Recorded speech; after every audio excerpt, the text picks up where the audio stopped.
Welcome in to another episode of the Junkyard Dawgcast, a live show, post-game, instant reaction edition. I am your host, Benjamin Wolk. I am joined by Kipp Adams, and we are about to do the exact same podcast that I feel like we've done. Well, not the exact same podcast, but the first few minutes are going to be the exact same as so many Georgia games recently. The Auburn game, the Tennessee game, the Georgia Tech game last year, the Ole Miss game last year. Like there's been so many unexplainable results, both good and bad for Georgia, I would say, over the last 2 years. But this team, yet again, just like we were talking about after the Tennessee game, just like we were talking about after the Auburn game, you think they're down and out. You think that the other team has that knockout punch ready to lay, and they do not. Georgia finds a way, 43-35, to not only win, but cover the 7.5-point spread that was there for most of the week, somehow in a game when, if I'm not mistaken, I know they were driving. I think they're down 2 scores at the beginning of the fourth quarter, like as they're entering the fourth quarter. Is that correct? About to go in and score? Yeah, because it's just how, Kipp. I don't know how you try and make sense of this because I certainly cannot. Vegas knows. It's once again, they know what they're doing with these lines. And I'll just say this about Georgia. We could talk about, we can't talk about slow starts offensively in this game, but we could talk about slow starts and can Georgia continue to sustain this? But I will say that this Georgia team is built for the fourth quarter. They are built to lean on their opponents in the fourth quarter. This is where, if you're going to say one thing about Georgia's team, it's that stamina is not an issue, and they lean on their opponents, and both sides of the ball, they did that. And that's where you talk about during the week in practice. You talk about the Bloody Tuesday. You talk about everything that Kirby Smart instills in this team, that no matter what's happening during the game, in the moment, everything, that the next play is the most important play, and that they keep some fuel in there, knowing that you're going to be needed the entire game. And I think, again, I know the one thing that we're not going to talk about on this show is that there any complaints about Mike Bobo, you're going to have to spend most of the rest of the month talking about something else if you're a Georgia fan. I don't think his name will be mentioned the same way, at least for a couple weeks. I completely agree, and I think we should start there. We'll talk about the two faces of Georgia, as I feel like we have so many times. Like, there was plenty negative to draw on. I know that dominated the conversation throughout the first 3 quarters of the game on Dogs 24/7. So we're going to talk about that. But we cannot talk about this game fairly without talking about what Mike Bobo dialed up, what this offense was able to do consistently, and how Gunnar Stockton played great against Tennessee. This is the best football game that we've ever seen Gunnar Stockton play, as far as I'm concerned. And so let me just start with the drive chart, Kipp. Georgia has 8 possessions in this game.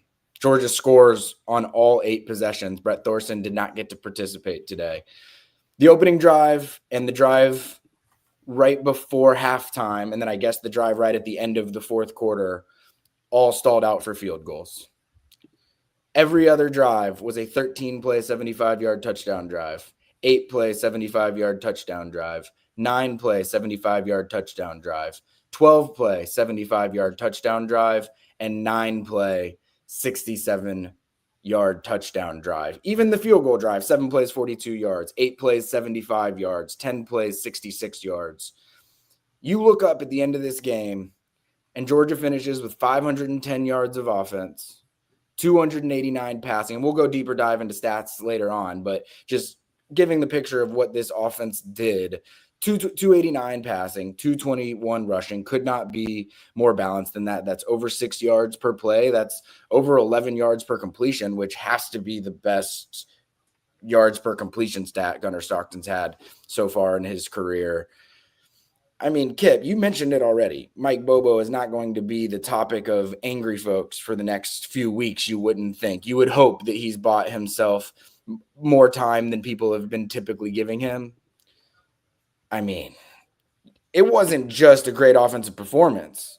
It was a great offensive performance when you absolutely needed every single bit of it. This wasn't you took care of a undermatched team, win by 30, and your offense hummed the whole day. This was you're trailing for the entire last 75% of the game, yet you're still making these calls in these key spots. And we'll talk about some big moments, but Kipp, just on the whole, I mean, how do you not grade this offensive performance as one of the best we've seen?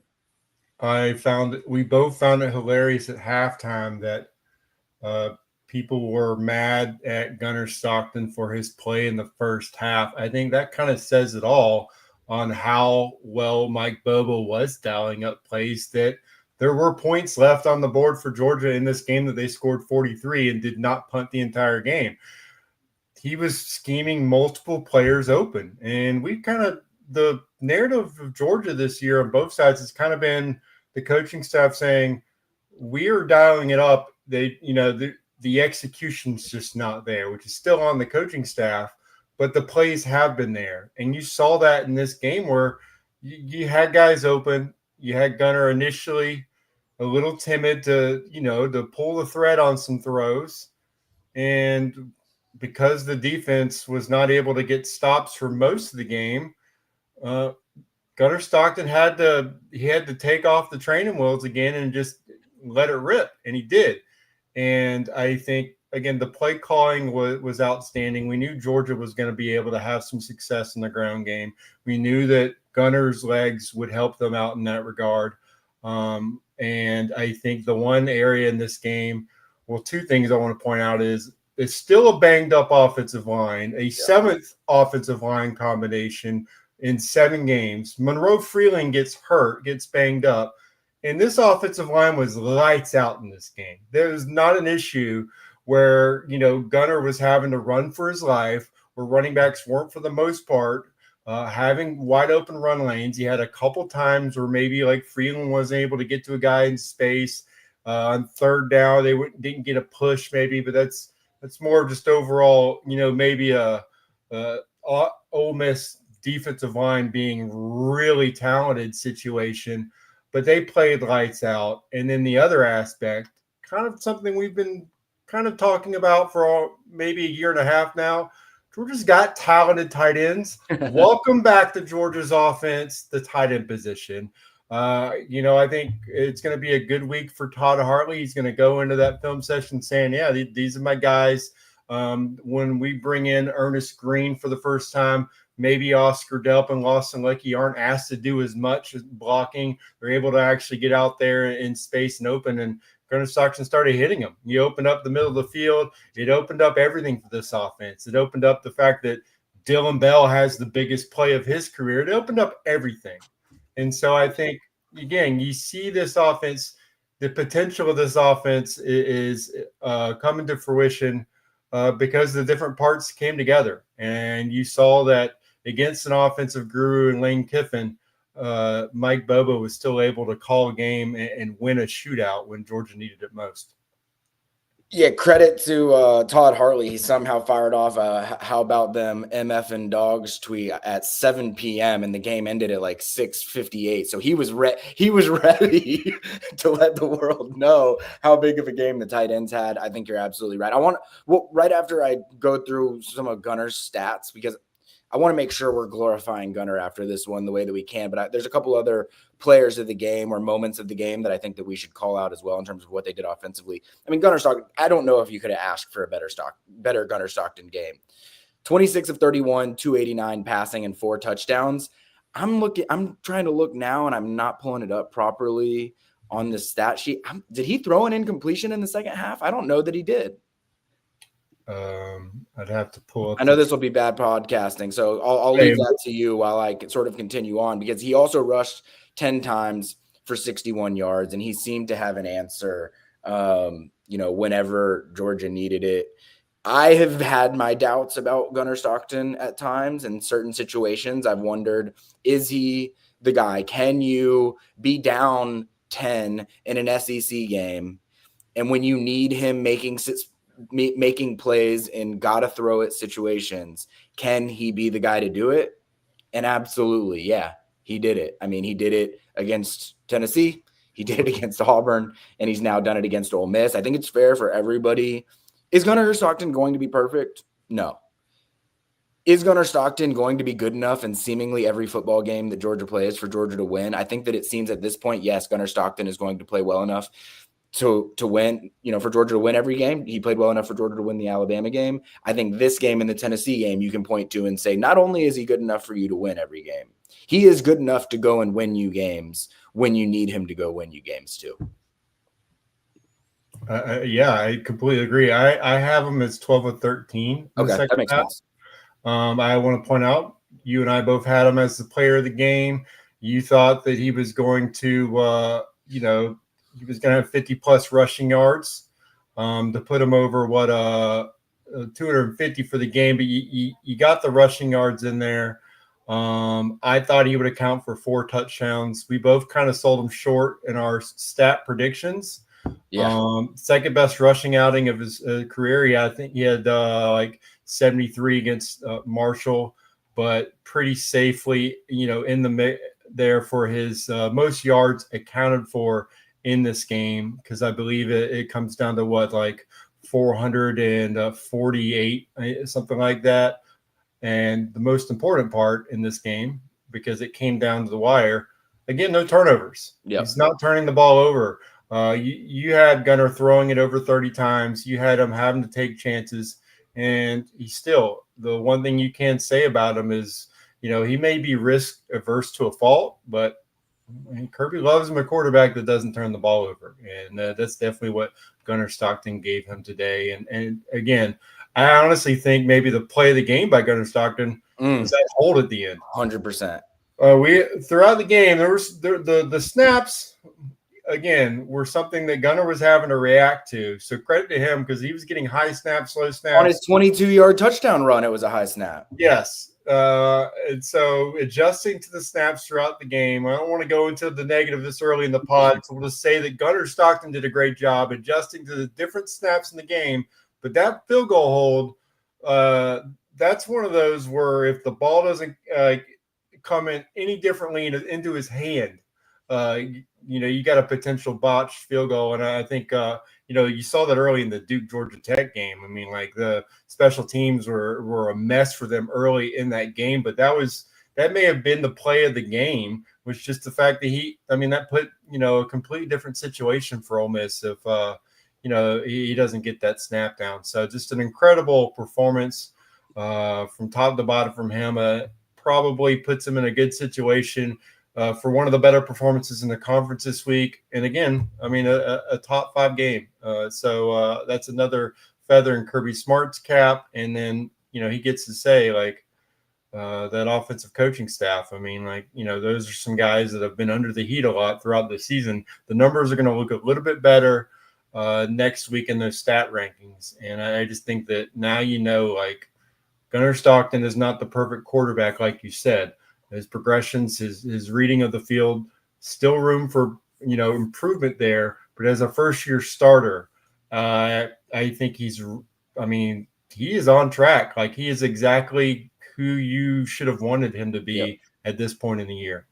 No doubt. And not to stat correct your stat corrections, but I do have his last incompletion of the game with 24 seconds left in the first half. So 12 of 12 in the second half, 3 touchdowns in the second half, 2 to Lawson Lucky, 1 to Nate Frazier. I didn't notice the pass interference call. Yes, that wasn't it. He did throw an incompletion on that. Yeah, so you're right. But either way, it sounds crazy to have this kind of conversation because I don't think a lot of people have talked about Gunnar this way, but I think you're going to be hearing his name in the Heisman conversation after a game like this. When you go out and there's not a clear cut who's the guy right now, like Carson Beck. I know we said we weren't going to bring Carson Beck up during this podcast, but he was the Heisman favorite going into this weekend, and he's no longer the Heisman favorite after what he did on Friday night. And this is not a bash Carson Beck segment. This is just to say there's not a clear cut, this is the guy that's going to go and win it. And not to say that I think Gunnar's going to go and win it, but I'm just saying when you have 350 yards of offense and 5 touchdowns against the number 5 team in the country, it's going to catch a lot of people's attention. That game's going to be on ABC. We're probably going to see the stats on Tuesday that say 11 million people watch that game. There's going to be a lot of conversation about how Gunner played in that one. I did want to shout out a couple other guys that I felt had not just big games, but really big moments.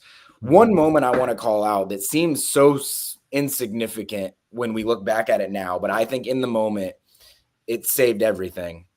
Georgia has a 4th and 1 with at midfield down 9.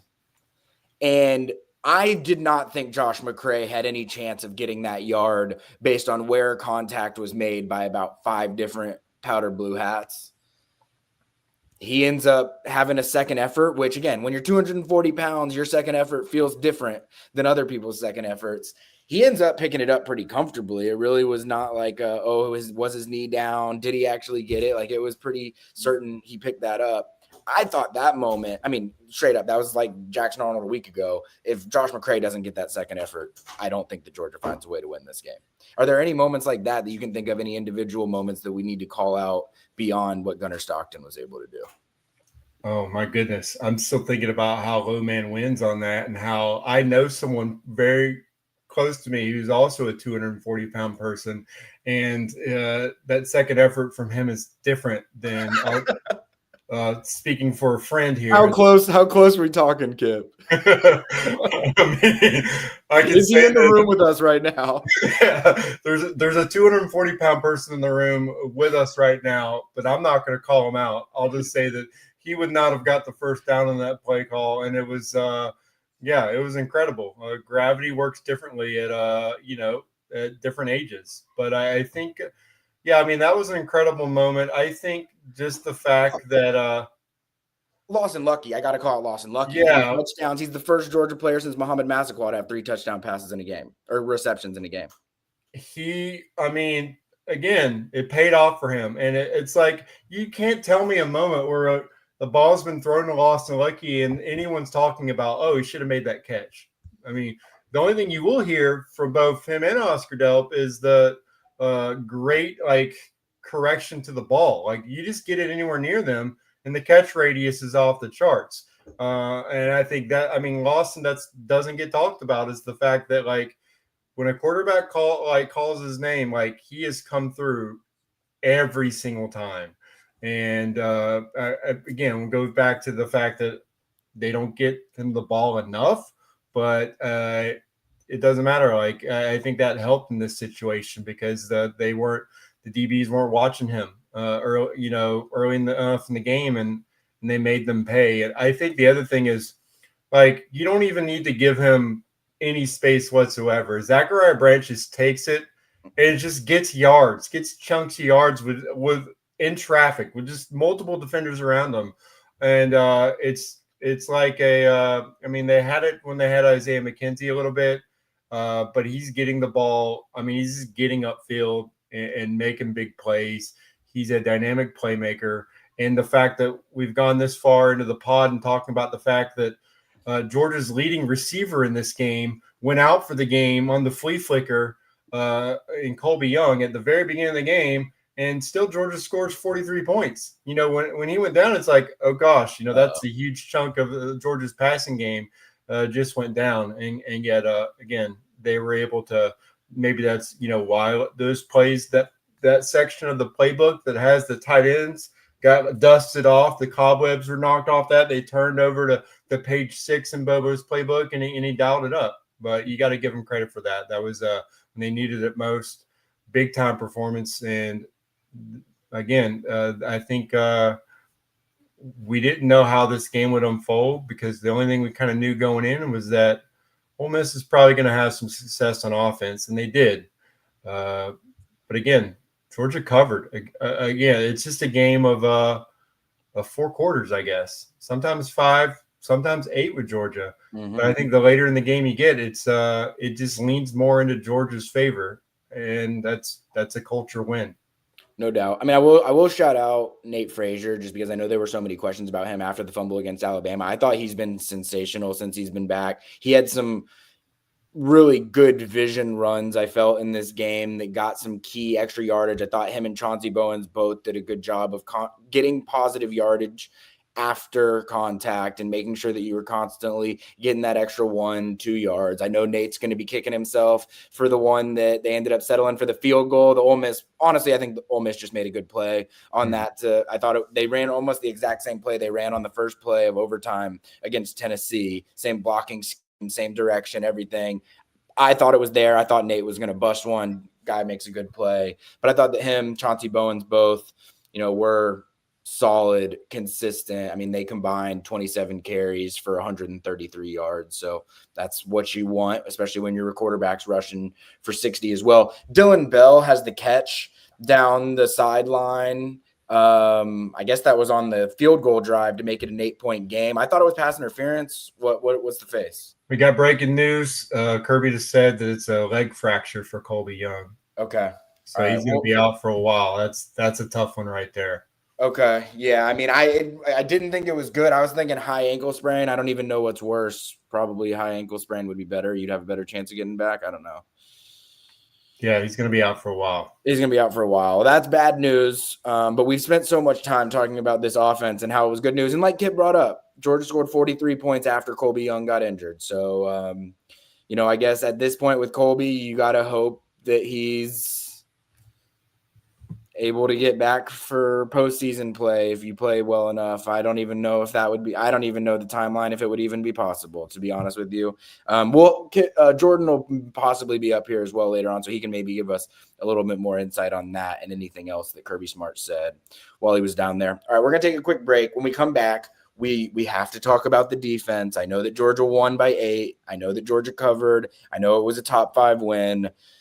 We've never really seen anything like what we saw from Georgia defensively. Even in the struggles Georgia's had, we have not seen anything like what we saw on the first 5 defensive possessions of this game. So we'll talk about that.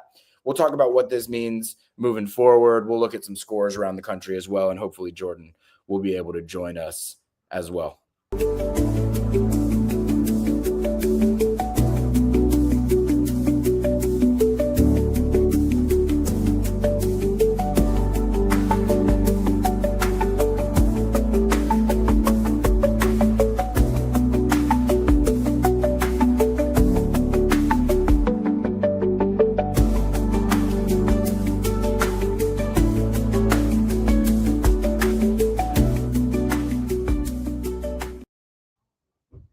Okay. We spent a lot of time talking about the offense and how I don't think you could have drawn up a more picture-perfect day from that side of the ball. For 5 straight possessions, deep, really into the fourth quarter, I don't know if you could have drawn up a worse version of what this Georgia defense could be. I'll do the same drive chart thing that I did with Georgia's offense with the defense. Ole Miss's drive chart to start the game. 14 play, 65-yard touchdown. 10 play, 65-yard touchdown. 11 play, 75-yard touchdown. That was just the first half. Ole Miss only gets 3 possessions in the first half. They did whatever they wanted. They milked the clock for 5 minutes each time. They ran 10-plus plays, and they got 65-plus yards on all of them. So if you were someone, hypothetically speaking, like me, who at halftime is saying, well, it's maybe you can look at the positive of it in that you made them work for it. They're having to get 10, 11, 14 play drives to be able to score touchdowns on you. They're having to go 5 for 5 on third down to be able to score these touchdowns on you. Well, if you thought that way, they just for good measure, Ole Miss's first drive out of half, 2 plays, 75 yards. So just very quickly put to rest that they couldn't get an explosive play when it needed it as well. I don't even want to spend too much time on that play. It was one of the more blasphemous touchdowns that Georgia has allowed in recent memory.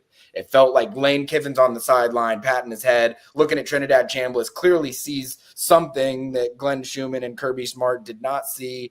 Dalen Everett was completely unaware of, what was coming, and takes a bad angle on the tackle, but, magnified, I think, by the fact that Lane Kiffin clearly saw something right there on the sideline to be able to get it done. And then just to follow it up, Ole Miss has another 12-play, 75-yard drive, just in case you needed a reminder that they could chunk off 5.5-minute drives as well. They did it again. First 5 possessions of the game, 5 touchdowns for Ole Miss. I should say the last 3 possessions of the game, Ole Miss goes 3 and out, 0 yards, 3 and out, 1 yard, 5 plays. They only pick up 12 yards. They turn it over on downs, and Georgia wins the game. So it depends what type of person you are. You can look and say, well, when you needed it in the fourth quarter, Georgia didn't give anything up. They made the stops. Not only stops, they made it look easy when they needed it. And I will also say Trinidad Chambliss did not have success throwing the ball downfield really all game long. That said, 5 touchdowns and 5 possessions, and you're down 35-26, and your quarterback's having the best game of his life, and your offensive coordinator's dialing one up, and you're sitting there at a point in the fourth quarter saying, man, Georgia can't win this game because if they don't force a turnover, they're not going to get a stop. They eventually proved that to be wrong because they're the only defense that actually got a stop in this game, and they got 3 of them. But how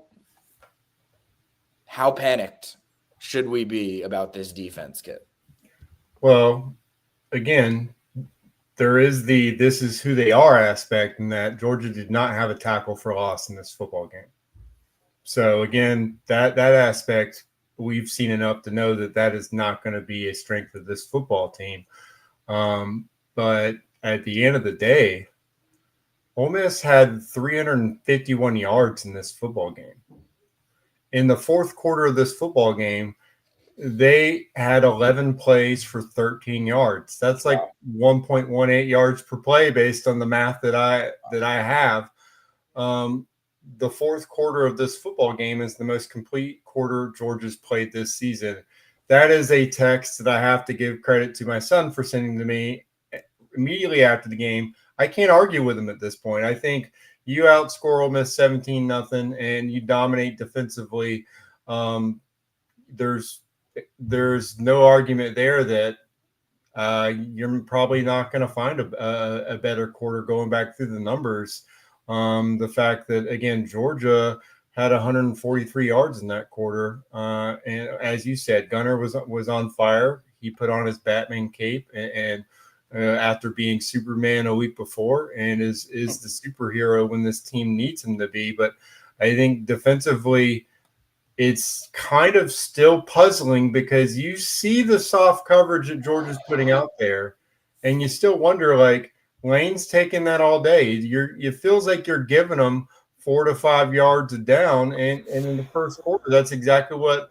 And in the first half, he was getting 5 yards of play. So what changed? It just seemed like Georgia was like, all right, let's just go press. Let's get at the line of scrimmage. And they did seem to dial it up a little bit. You saw your inside linebackers coming in on some twist blitzes. You started moving your defensive linemen on some stunts, and you found success there. So that kind of aggravates you as a fan, I would imagine, going, why don't you do this the entire game? That is a great question that I don't have an answer for, but I do think it's more something where Georgia has to feel comfortable with where they are at in the score, field position, knowing that their offensive line is, worn out. Maybe Georgia's defensive line's playing the long game. The benefit of rotating in depth, you're able to start doing things like that. Those are things that I think maybe Kirby knows a little bit more than what everyone else knows about his personnel, and he's having to wait until later in the games to start dialing up a little bit more pressure. But at the same time, the coverage decisions, the soft cushions, there had to have been something that Georgia saw with Trinidad Chambliss and his humongous pass catchers. Like Daquan Wright is the guy that just refused to be tackled by the first guy, made guys miss multiple times. But I do think it's a situation where they saw we need to play off because we don't want to get beat over the top in this game.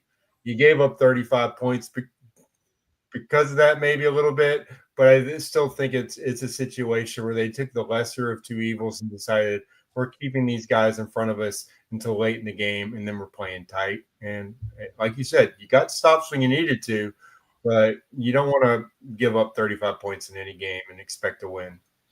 I mean, it's somewhat of a misleading game if you're just looking at the stat sheets, and part of that is because Ole Miss didn't have that many possessions, and part of that was because both teams were having long, sustained drives, so neither team had a ton of possessions. I mean, again, Georgia only had 8 possessions in this game. Typically, that is a giant red flag. Like when Georgia only has eight possessions, you're saying that's like a game against Kentucky where you're like, oh man, Georgia snuck one out against Kentucky and they only had the ball 8 times. But it's a little different when you score on all 8 of them. And then when on the flip side of that, they're scoring on all of their possessions as well. But I mean, Ole Miss only had 351 yards of offense. I mean, Georgia outgained them by 160 yards. You know, they ran 20 more plays. They ran 20 more plays than them, and they won the time of possession battle by 15 minutes in this game. And what's crazy is Georgia had 20 more plays and it still had 6.4 yards per play, and Ole Miss only had 5.9 yards per play. So Georgia, even with having more plays, did more with its plays than Ole Miss did. It's just, Kirby made the joke when he was on game day today about, well, Lane's not going to change personnel like he normally does because we can't get off the field on third down. So he's going to be happy that our guys are out there like that. At a certain point, part of this team's identity is unable to get off the field on third down, especially in the first half. But Ole Miss starts the game 5 for 5 on third down. They end the game 0 for 4 on third down. So somehow, some way, this Georgia defense always finds the ability to figure it out. It just takes a heck of a lot longer than most of the people watching are comfortable with, based on, and again, part of it is, you are a victim of your own success, and people have come to expect a very specific thing when Georgia gets into a 3rd and 7 or a 3rd and 10, which today there were 2 3rd and 7s in the first half. One of them, Trinidad Chambliss runs to the left pylon and scores. Like, Georgia's not a perfect defense. They're going to be in 3rd and 2s, 3rd and 3s sometimes. It's going to happen. They were pretty good on first down today. They struggled a little bit on second down, and then they couldn't get off the field on third down. But when Georgia gets into 3rd and 7s, like, they should still be getting off the field. And again, we saw in the second half or in the fourth quarter when they got in those situations in the fourth quarter and they had to get off the field, they did. I think it helped that once they took the lead that Trinidad Chambliss was not sharp in the intermediate and downfield passing game the entire night. And so when you knew he was in those spots, it was going to benefit Georgia. But it's just another weird game. And at a certain point, like, I know Kirby's making jokes about it and like, oh, can't get off the field on third down. And I know he's saying like, you know, I don't know. I'm as confused as you guys why we're not able to figure out first halves. But at a certain point, that's just who this Georgia team is. Like, I don't know how many times it has to happen, but like I keep saying, and I thought this was going to be the week. I really did, where I kept thinking Georgia is going to start well, get up to an early lead, and sit on it. Because honestly, I think that Gunnar Stockton and this run game and Zachariah Branch in the screen game and Dylan Bell in the reverse game, whatever you do with him, like, this is a great sit on the lead team because you're just going to be able to move the ball on the ground in a bunch of creative ways at quarterback, at receiver, with multiple receivers, with multiple different running backs. But Georgia's never in the lead. So they are having to play a style of game that does not fit what they want to do best. So I don't know. I mean, I don't want to, linger too much on the negative of the defense. But it had to be talked about because I've never seen anything like it through those first 5 possessions. Yeah, they missed a lot of tackles as well. And you can't miss you can't miss that many tackles. But again, these teams scored on the first 11 possessions. I think, like I said, you're right. We can't harp on the defense, but you also, are you going to get this offense every game?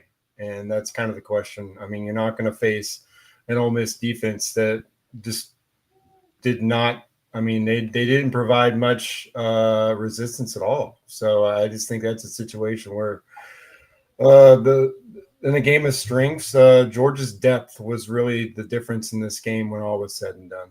All right. For those watching on YouTube, Facebook, or X, you know that we have been joined by the man of the hour. Jordan D. Hill was down at Kirby Smart's press conference. We have shared the unfortunate Colby Young update that it doesn't look good, that it's a leg fracture, but give us as much detail as we can have. Yeah, I think that was about it. Kirby wasn't sure if it was the tibia or the fibia, but he always struggles with those medical things. It's tough, but he said it's not good. So I would anticipate we will not be seeing Colby Young anytime soon, which is such a bummer. I mean, he's been the most reliable receiver, in my opinion, this year. To lose him was huge. But for the offense to pick up without him, I mean, that was like, the third play that he got hurt? And for the offense to then play like it did, I mean, they deserve a lot of credit there. Other stuff Kirby talked about, basically talked about this team being never say die. Someone asked him about how he stays so composed on the sideline. He was like, I don't. Well, he's like, I'm old, man. Like, basically, I've seen a lot of things, so I think that was part of it. He was asked if he had ever had a first half where they didn't get a stop, and he went to the Texas A&M game when he was Alabama's defensive coordinator against Johnny Manziel, but he said, I'm not positive, we might have got a stop or two along the way, but no, not only did they not get a stop in the first half, they didn't get a stop for the first three quarters. Right. He talked about Gunnar Stockton being banged up, and that was something that was brought up on our board from the people I had talked to. They said, he's going to be good to go, and it sounded like if he practiced on Tuesday, he didn't practice very much, and that they went into this game telling Gunnar, we don't really want to run you, and basically Gunnar was like, no, like the hell you're not. Right, like I'm going to run the ball. I think what Kirby said was, I need my teammates to see me run the ball. Gunnar had one of his best games as a Bulldog today, and we can point to the stats, we can point to the big plays, but that dude just gutted it out, and I think that a lot of credit is due to him with how he played, and really the offensive composure throughout, which I asked Kirby about that, but there was no margin for error. This was a situation where they were just not getting stops, and the offense continued to move the ball, score, and they kept waiting for the defense to come through, and eventually they did. I asked this sort of tongue in cheek, but also somewhat seriously, what's the most interesting thing Gunnar Stockton said after the game? I only talked to him for a couple minutes. Asked him about Lawson Lucky. He said that his work had paid off. I'm trying to think of what else was even said. I usually don't go to Gunnar for a long time because it's usually a zoo over there. Oh, and for some inside baseball, Gunnar Stockton is the perfect quarterback for Kirby Smart because he doesn't say anything. He is one of the least interesting interviews on the team, and that's exactly what Kirby Smart wants from his quarterback position. And I will say, to your point, the stats show it, the game shows it, but Gunnar Stockton just gets it. Like the fact that he's even saying like, I need to run so that my teammates can see it. Like he just gets it in a way that a lot of college quarterbacks don't. No, this was a heck of a game. And it's one that I know that it would have been hard for Georgia fans to, take solace or take consolation if they lost. But win or lose, this was a very impressive game by number 14. All right, I know we'll go through some scores, but I know that you're gonna be hard at work. So I want to ask you this before you go. This is a top 5 win.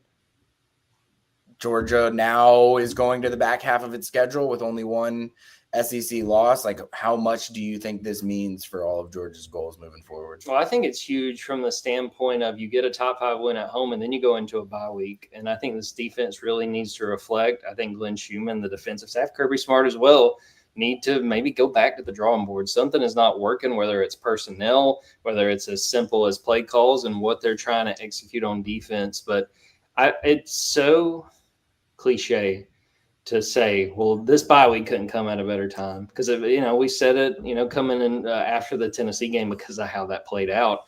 But I think this is a real opportunity for them to clean things up. I think we've seen this is a championship caliber team if they put it all together. They did not put it all together on Saturday. They could not get off the field on defense.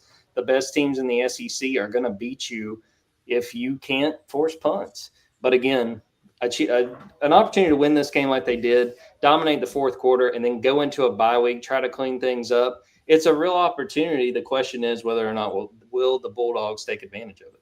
Awesome. All right, you're excused. We appreciate you. Send me Kirby. All right. Sorry, didn't need everybody to be in on our team meeting there as Jordan was leaving us, but appreciate Jordan, of course. He's not as bad as he seems, guys. I promise you that. All right. So Kipp, let's go through some scores here. I will ask you while I do that and pull that up. I will ask you the same question I just asked Jordan. How big was today for the rest of this year? It sounds like a silly question, but I mean, it feels pretty huge. Yeah, I think that they still learned a lot about, what they're able to accomplish when they need to. They know what their issues are, and you still saw some signs of life. Like I said, in that fourth quarter, Josh Horton made some plays late in the game when they needed it to. Xavier McLeod, some of the guys that have been rotating in on the defensive line.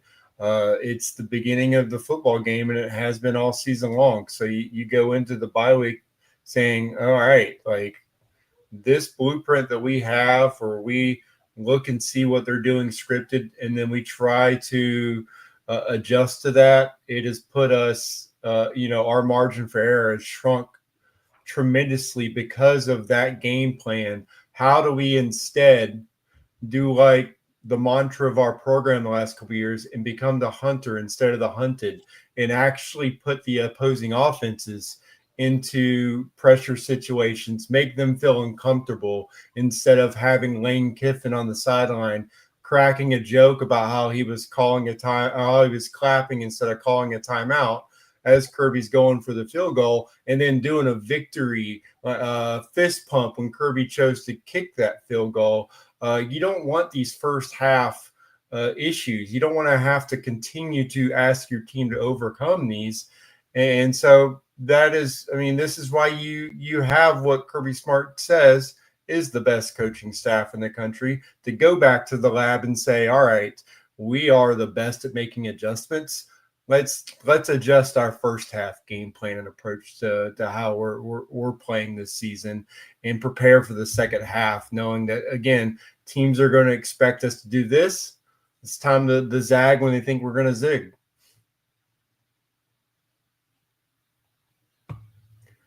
You were muted, but Score rundown. Score rundown. Let's do it. Score rundown, Kit. Score rundown. Some of these games, I'm just now seeing the score for the first time. I've been very locked into this Georgia Ole Miss game because it goes without saying. So there's some things that are surprising me now that I'm seeing it. Number 9, Georgia beats number 5 Ole Miss 43-35.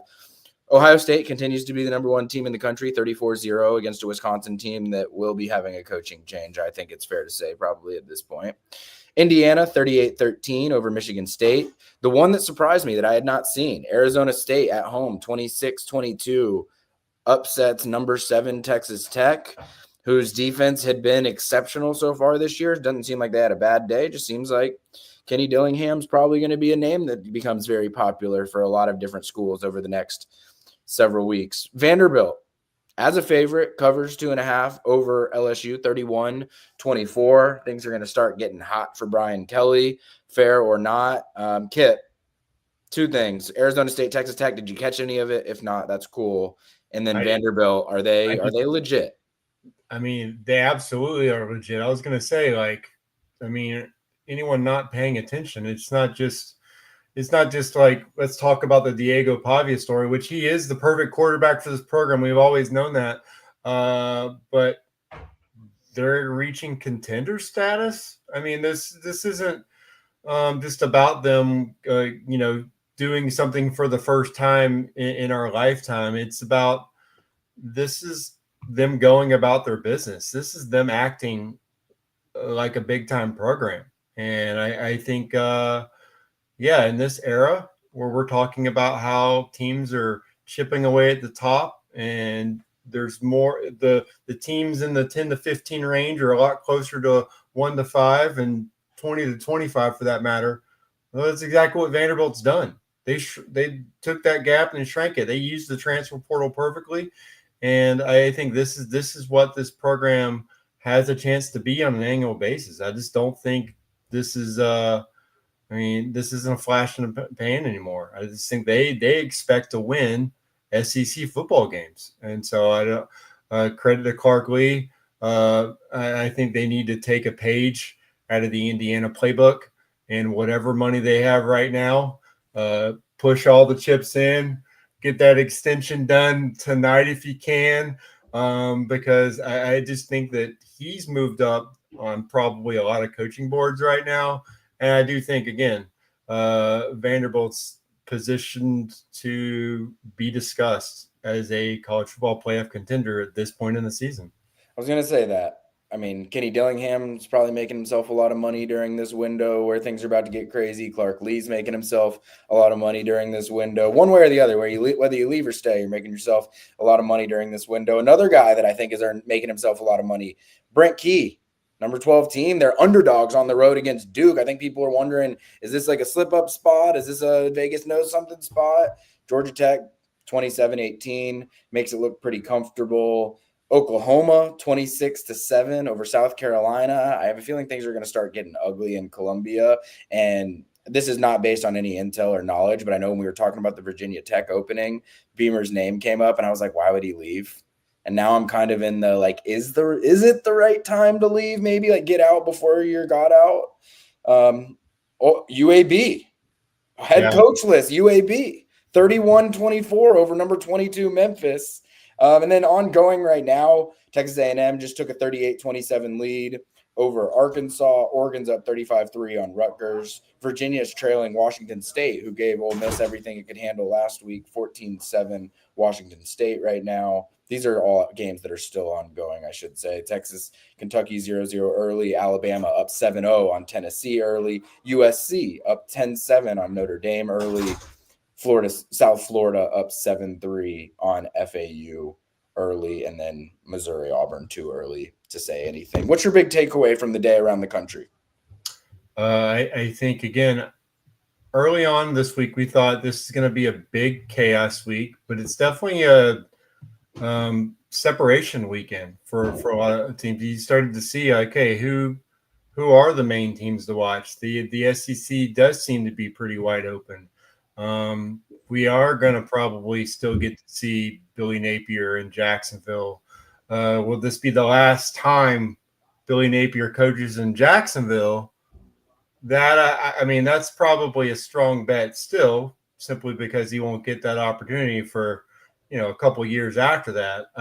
But he did secure his safety in a game that I thought Mississippi State. I mean, they came roaring back, had a chance to kind of win that game. But this is more of a separation Saturday at this point, where you're seeing, Ohio State, you're seeing, whether the game going on right now, Tennessee, Alabama, I think it's going to live up to its annual billing and be a game that, like the game we just witnessed, goes down to the wire. And overall, I just think what I'm saying is that college football is as healthy as it's ever been, because people can say transfer portal NIL is ruining the sport, but the games are fun, man. The quality of games are off the chart right now. Outstanding Friday games. I should say number 2 Miami goes down 24-21 to Louisville, and the listener's good friend Carson Beck's 4 interceptions, I think, played a key role in that result. Yeah, that was a tough one. And some post-game quotes that you probably think maybe more so than a couple of the throws. I think Carson would like to have what he said after the game back. Not exactly what you want to say putting out there on your wide receiver after a loss. But, I think that, that's where we've seen that Carson Beck before, not throwing him in there, but like those kind of throws were what he struggled with at Georgia. And you can't ask him to try to make that decision and make those kind of throws over and over again, because it's going to bite you. But like I said, I mean, even the fact that you have Arkansas still trying to call back against Texas A&M. You have Texas A&M ranked in the top 5. It's just, I think overall, every single weekend, it's going to be tough to say, oh, this is going to be a dud of a weekend, because even when you don't have, top 10 teams facing each other, you're going to get close games. And I think that the Vegas spreads are probably backing that up. I would imagine that, you're seeing just a lot closer lines on a lot of these games. And so I just think overall, for the fan bases in general. It's outstanding for the game, and it's a fact that nobody really knows who else is in that. If we're talking about top 4 seeds, good luck filling that out. The only thing we kind of know right now is based on roster construction. Ohio State's still a really strong football team at this point. And we said they had the best player in college football probably last year. And they have an incredible freshman quarterback going out there and making a ton of plays with an elite wide receiver core right now. I will add, Auburn did just take a 7-0 lead on Missouri on its opening possession of the game. All right, we'll end this one here. Georgia's next game goes on bye this week. We don't know what Georgia press availability is going to be like during the bye week, so I don't want to make any promises about expect to hear from Kirby at some point during the bye week. We may not. We'll keep you posted. Subscribe to dogs247.com. We will have you covered with all things coming out of this game. Whatever is available next week. There's a ton of recruiting stuff that I'm going to be doing over the next 24 hours. And I think that Georgia could be poised for some big recruiting news. And I don't want to get people too excited and think it's happening in the 2026 class, but Georgia's already working on 27 and 28. And I think that you can likely expect some positive news there in the not too distant future, depending on when you're listening to this. Potentially it's in the past if you're waiting until Monday to listen to the Instant Reaction podcast. But 2 weeks from now, Georgia will return to action against Florida, who I should say won by 2 against Mississippi State, 23-21. And I personally believe that will be Billy Napier's last football game that he coached at Florida. It might be weird happening after a win, but when you've got your fans chanting "Fire Billy" in a Mississippi State game, the same week that reports are leaking out that you're having behind-the-scenes conversations about getting rid of him on Sunday, no matter what, I don't see how Billy Napier survives the weekend. You're calling it. You're calling the post-victory, pre-Jacksonville. Billy Napier is out at Florida. I think that kind of settles it right now for Georgia fans. Your quarterback just had the best game of his career. You just had a top 5 win again, and once again, your rival is trying to push its coach out the door after an SEC win. You've never had it better than you've had it right now. So enjoy the bye week. It's as good of a bye week as you could possibly go into. 100%. Well, Kipp, I appreciate you for joining me. Thank you to Jordan for joining us after Kirby Smart as well. It was another wild afternoon, evening for a Georgia football game. Georgia wins 43-35 over number 5 Ole Miss. For Kipp Adams, for Jordan Hill, I'm your host, Benjamin Wolk. We appreciate everybody for joining us, and we will see you all next time.